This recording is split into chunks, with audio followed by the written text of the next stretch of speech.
علما میگن انسان گناه میکنه بخواد یا نخواد. گناه بده ولی انسان گناه میکنه.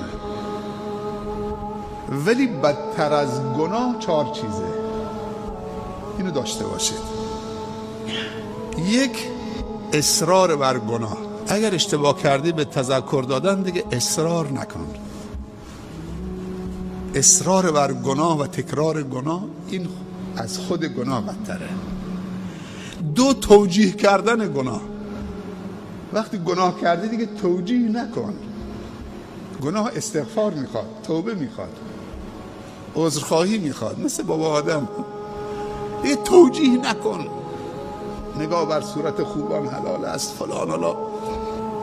گناه انسان میدونه، پیامبر صلی الله علیه و سلم فرموده یک خارشی تو دلت ایجاد میکنه، میدونی که این گناهه، این دل بیقرار میشه.